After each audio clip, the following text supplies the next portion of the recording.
Every morning, long before the sun had fully risen over Fort Ashton, an old man appeared quietly at the edge of the barracks. He moved slowly, but with a purpose that belied his age, gripping the worn handle of a battered lawn mower that seemed almost as tired as he was.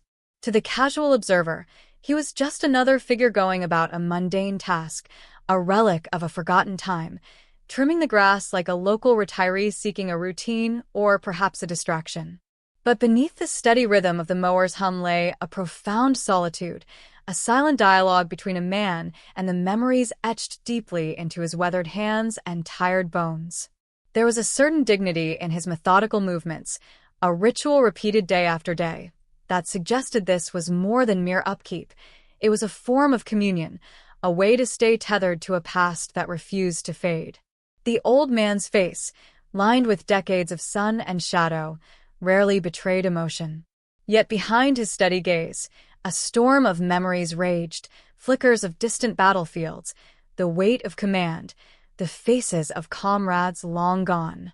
Each sweep of the mower over the grass was an echo of discipline, a quiet assertion that even in this stripped-down role, his service had not ended. Around him, life on the base surged with youthful energy, laughter, and the sharp urgency of military drills. But the young soldiers barely noticed him, or if they did, they dismissed him with a mixture of curiosity and mockery. To them, he was a fixture of faded relevance, a figure caught in a liminal space between respect and invisibility.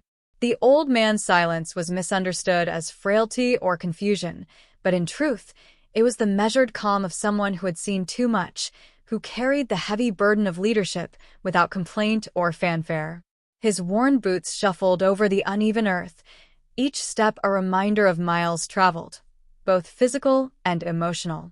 The uniform he once wore with pride had been replaced by a plain cap and faded clothes, yet there was an invisible armor woven into his presence.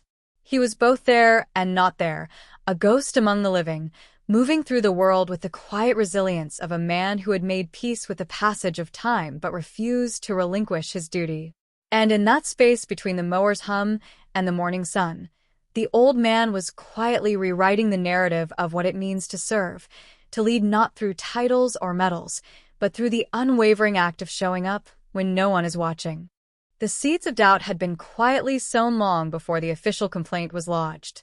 Among the younger soldiers at Fort Ashton, whispers began as casual remarks, an old man mowing the grass, day after day, without pay or purpose, seemed out of place in a world defined by order, discipline, and clear chains of command.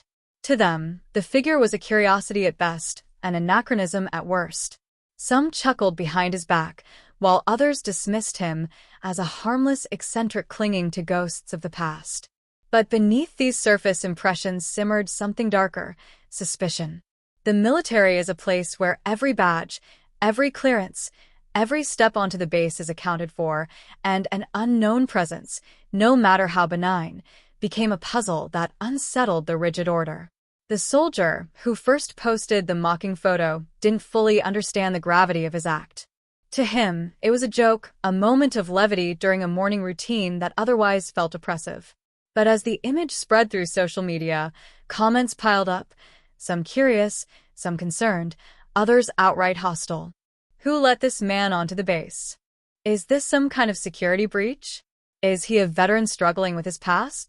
The questions revealed a collective anxiety masked by casual cruelty. For the young soldiers, the old man's presence challenged their sense of control and safety. In a place designed to prepare men and women for war, uncertainty, even about something as simple as who tended the grass, was unsettling. When the formal complaint finally reached the administration, it was wrapped in the cold language of security protocol. Unauthorized individual on military property, it read, a phrase loaded with implications that stretched beyond trespassing. The complaint was not just about rules broken, but about trust fractured. Commanders, steeped in responsibility for the safety of hundreds, had to confront the uncomfortable truth. Someone had been living in their blind spot for years. The uncertainty gnawed at them. How had they missed this? Was it negligence? Or was it a sign of something more profound, a disconnect between the past and the present, between reverence and suspicion?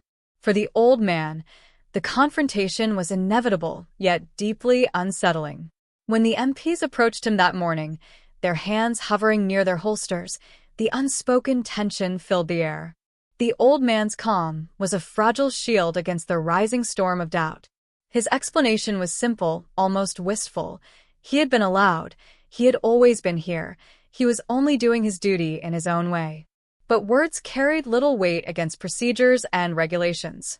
The interrogation that followed was clinical, impersonal, stripping away the layers of history and humanity that clung to him like a second skin.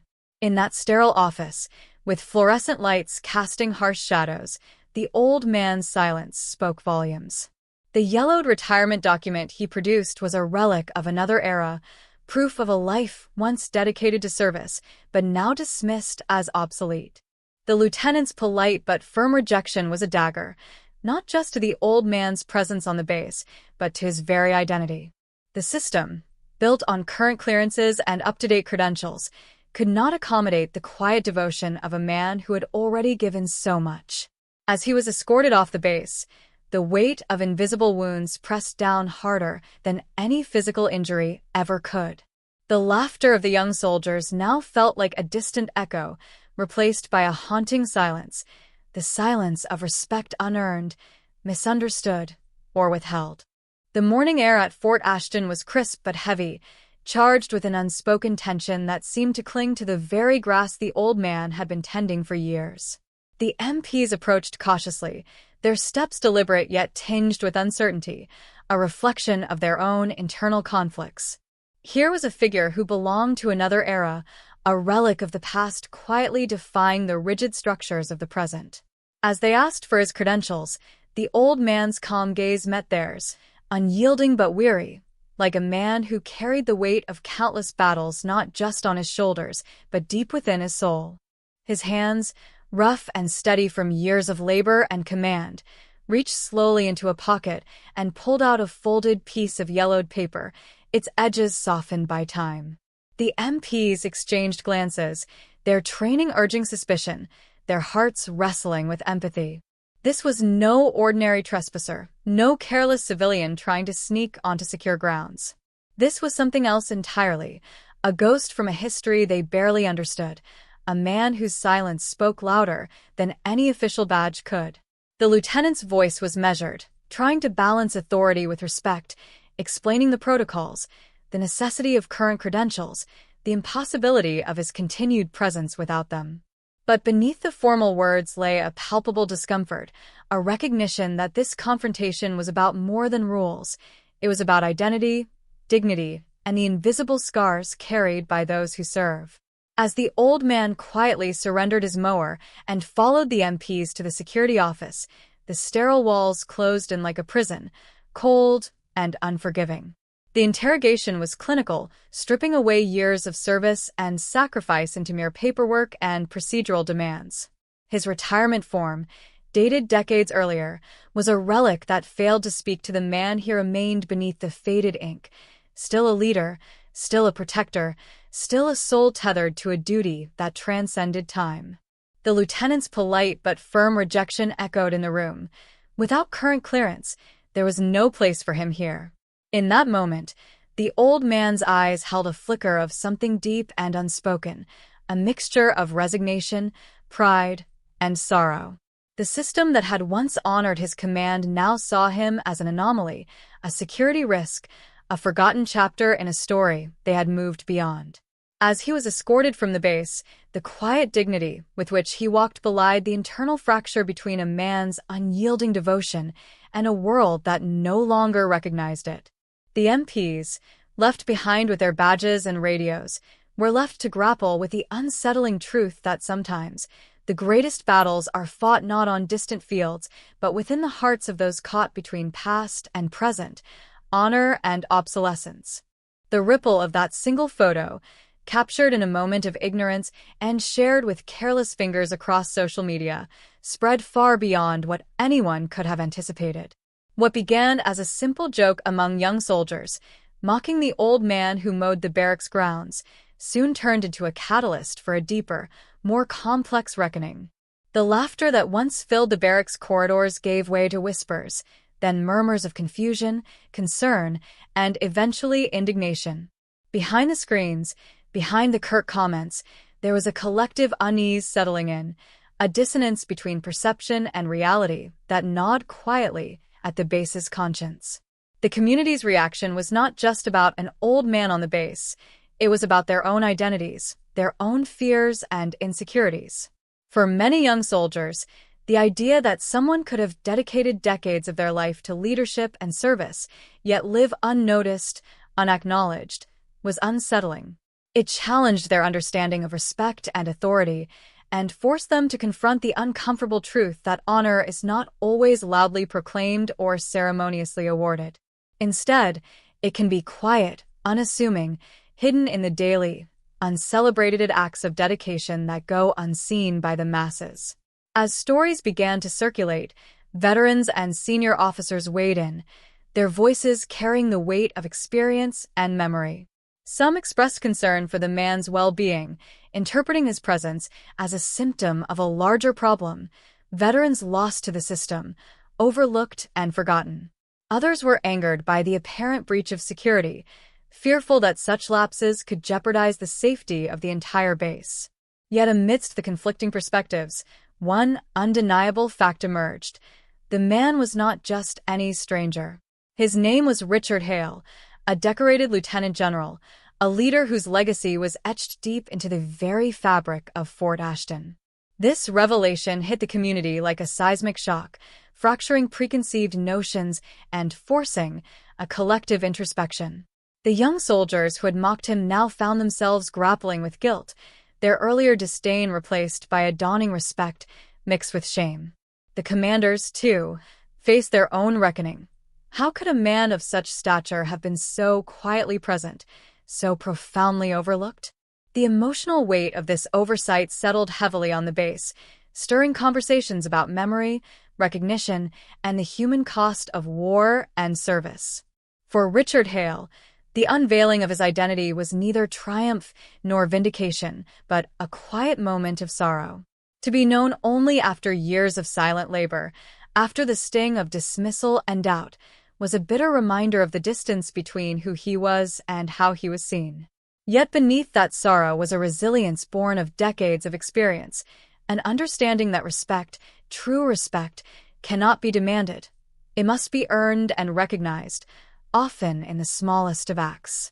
His story became a mirror reflecting the complexities of leadership, the fragile nature of legacy, and the profound need for empathy in a world quick to judge and slow to understand. The moment Colonel David Rohr stepped out of his Humvee, the weight of his command seemed to press down not just on the dusty street, but on his very chest. Years of disciplined service had honed his sharp gaze, yet as he approached the modest home where Richard Hale sat quietly sipping his morning coffee, something unspoken stirred within him, a conflict between duty and conscience that no training could erase. The neighborhood was still, the air thick with the scent of early morning dew and distant engines, but inside Rohr's mind, a tempest brewed. Here stood a man who had been a legend, a commander of men, now reduced by circumstance to an old veteran whose presence on the base had become a security issue. As Rohr drew closer, he caught the faintest flicker of recognition in Hale's eyes, an acknowledgement of their shared past, a bridge across time forged by unspoken memories and battles fought in faraway lands. "General Hale," Rohr said, voice steady but carrying an undertone of something fragile, almost hesitant. The old man's response was simple, yet loaded with years of meaning. "Gone, Rohr. Good to see you back." The casual warmth in those words belied the gravity of the situation. Here were two men bound by honor, now separated by the harsh realities of a world that no longer recognized quiet service. Rohr's heart wrestled with the question he had rehearsed 1,000 times since the reports came in. "Why didn't you tell them who you are?" The words hung in the air, heavy and sharp like the edge of a blade. Hale's gaze drifted toward the distant horizon, eyes narrowing not in anger, but in contemplation. "If they can't see it," he said slowly, "they're not ready to follow it." The statement was more than a defense. It was a verdict, an indictment of a culture that values appearances over substance, rank over true leadership. The old man's words carved through Roar's resolve, challenging everything the colonel thought he understood about respect and recognition. For a moment, the two men stood in silence, the weight of unspoken regrets and missed opportunities thick between them. Roar saw not just the weathered face of a retired general but the embodiment of a principle he had been taught since his first day in uniform. Leadership is not a title, but a responsibility carried in every action, seen and unseen. The confrontation was no longer about rules or security protocols. It was a reckoning with the soul of military service itself, a reminder that some battles are fought long after the guns fall silent, within the hearts of those who refuse to abandon their post. As Roar turned to leave, the conflict inside him had not been resolved, but a quiet understanding had been reached. This man, this symbol of steadfastness, would continue to serve, not with commands or orders, but through example, a living testament to what it means to lead without expectation. And for Roar, that realization would shape every decision, every encounter, a constant echo reminding him that true leadership often walks unnoticed, clad not in medals or rank, but in humility and unyielding dedication. The sun bore down mercilessly on the parade ground, casting harsh shadows that stretched long and thin across the polished boots and crisp uniforms of the assembled soldiers. The air was thick, heavy with anticipation, and an undercurrent of tension that seemed to ripple through the ranks like a slow, steady drumbeat. Faces, young and old, bore expressions ranging from confusion to grudging respect, each soldier grappling privately with the story that had unfolded over the past days. The atmosphere was charged, not just with the heat of the Texas afternoon, but with something far more complex, the weight of reckoning, of unspoken guilt, and of the fragile human need to honor what had been overlooked for so long. Colonel David Roar stood rigid on the reviewing stand, his mirrored sunglasses reflecting 1,000 silent questions swirling in the crowd. He cleared his throat, the sound cracking slightly against the heavy quiet. This moment was more than a ceremony. It was an unspoken confession, a collective attempt to restore balance in a system that had nearly lost its way. The chair beside him remained conspicuously empty, a void that spoke louder than any words could, a symbol of absence, of dignity unseen, of a story too long untold. When the civilian van rolled onto the field and the door opened, the figure that stepped out seemed almost incongruous against the backdrop of sharp lines and regimented precision. Richard Hale moved with quiet dignity, his faded blue shirt and work-worn pants stark against the sea of dress uniforms. The murmurs rose and fell like tides, some filled with disbelief, others with dawning reverence. For many, the sight challenged everything they thought they knew about leadership, about honor, about the man who had shaped their very institution. As Colonel Roar's voice rang out, introducing Hale not by rank or accolade, but by the legacy of leadership etched into the very soul of Fort Ashton, a wave of emotions crashed through the crowd. Pride, shame, admiration, and regret mingled in the soldiers' eyes. The realization that they had been standing so close to greatness and had failed to recognize it was a bitter pill swallowed collectively and silently. Some eyes flickered down, unwilling to meet the steady gaze of the man they had mocked. Others hardened with resolve, their sense of duty deepening in the crucible of truth. The salute that Colonel Roar rendered to Hale was not just a gesture. It was a bridge spanning years of neglect, a silent apology, and a promise. When he asked permission to continue following Hale's example, his voice was firm, but beneath it lay the tremor of a profound transformation. Hale's return salute was measured, filled with the quiet strength of a man who had borne burdens unseen and who understood that leadership was as much about endurance as command. Among the assembled, Private Jenkins stepped forward, his earlier mockery replaced by a vulnerable humility. His apology hung in the air, raw and unguarded, a moment of youthful reckoning. Hale's response was neither condemnation nor condescension, but a lesson distilled from years of hard experience. True understanding comes only when one looks beyond the surface. The words struck deep, offering not just forgiveness but an invitation to grow, to see leadership as something lived, not merely worn. As the ceremony drew to a close, the bronze plaque and the mounted mower took their places at the side gate, tangible reminders of a legacy reborn from silence and neglect. The soldiers who once laughed were now tasked with maintaining the grounds, not as punishment, but as a form of penance and education, an embodied lesson in respect, humility, and the meaning of service. In their quiet work, the echoes of Hale's dedication lingered, transforming the mundane into the sacred. Throughout the afternoon, the emotional undercurrent swirled, regret for missed recognition, pride in reclaimed honor, and a renewed commitment to a standard that transcended rank and ceremony. The parade ground was no longer just a place of military order. It had become a stage for human vulnerability and resilience, a place where the complexities of leadership were laid bare and where the true cost of service was finally acknowledged.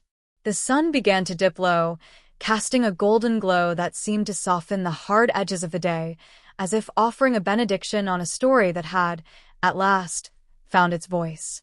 Beneath the surface of Fort Ashton's daily routine, beneath the ordered drills and the disciplined march of soldiers, there lingered a quiet, unspoken legacy, one shaped not by medals or formal honors, but by the indelible mark of a man who led not with authority, but with humility. Richard Hale's presence, once invisible and dismissed, now cast a profound shadow over the base, a shadow that stirred introspection in the hearts of all who encountered it. His leadership was not the loud, commanding kind that demanded attention. It was a patient, unwavering force that moved silently through the lives of those around him, leaving traces of resilience and quiet strength that would shape the very soul of Fort Ashton long after his footsteps faded. In the days following the ceremony, the mood at the base shifted subtly, but irrevocably. The soldiers, especially those who had once mocked or ignored Hale, found themselves confronting the uncomfortable truth that leadership was not always about rank, nor about visible authority. It was about sacrifice, often unseen and unrewarded, about steadfastness in the face of neglect and invisibility. They learned, sometimes painfully, that true leadership demanded endurance not just of hardship, but of loneliness, and that the greatest influence could emerge not from the roar of command but from the quiet persistence of example. Hale's legacy became a mirror held up to the military culture itself, exposing cracks in the system that prized outward achievement over internal character. This legacy was not delivered in grand speeches or dramatic gestures, but in the silent way the soldiers began to carry themselves differently, in the respect they showed not only to titles but to people. It was felt in the steady hands that tended the grounds, once reluctant but now committed, as if by caring for the physical space Hale had loved, they could touch something of his spirit. The grounds became a living classroom, a place where humility was taught through toil, and where the seeds of empathy began to root in the most unexpected hearts.